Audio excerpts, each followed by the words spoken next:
دغه محصلین چې تعداد تقریبا 150 تنو ته رسیږي دوباره به کشور برگشتیم و هدف و امید عمومی است که تیر رژیم په وخت کې هندوستان هیواد ته د نظامي زده کړو لپاره له وزارت د مقام دا هدایت دی چې تاسو د موږ خپل رفته بودیم به خاطر تمرینات نظامی ما و چون درسای ما خلاص در کشور هند رفته بودیم به خاطر از اینکه یک روز فارغ شد ډول سوي وو. موږ چې کله دفاع وزارت ته راغلو له دغو ټولو محصلینو سره په رابطه کې شولو او دوی ته مو ډاډ ورکړ چې د ملي دفاع دوم بریدمن سید اسمت الله هستم. الله تعالی د ضرورت مطابق او همچنان د دې د استعدادو مطابق هغو ته د آزاد نیوز قدرمنو لیدونکو السلام علیکم. په دې هیله چې روغ او جوړ اوسئ.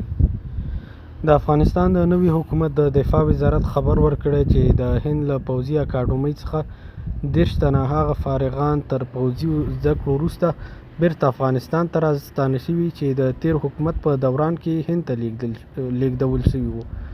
دا محصلین چې په تیر حکومت کې د زده کړو لپاره لېږل شوي وو او د هند په یو اکاډمۍ کې 13 میاشتې پوځي زده کړې کړې دي.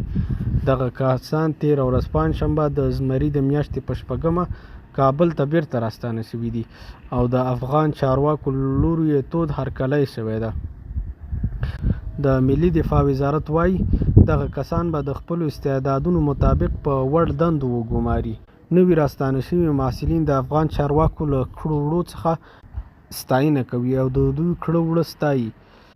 دغه نوي راستانه شوي محصلین وایي چې خپل هیواد او نظام ته د خدمت کولو قوي هوډ لري او هغه څه چې په هند کې زده کړي دوی به نور افغان پوځیان وروزي. د دفاع وزارت هم وایي چې دوی به په وړ او مناسبو دندو وګماري.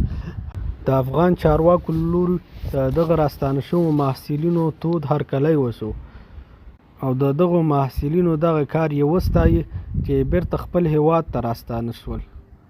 مننه چې تر دې دمه راسره وئ.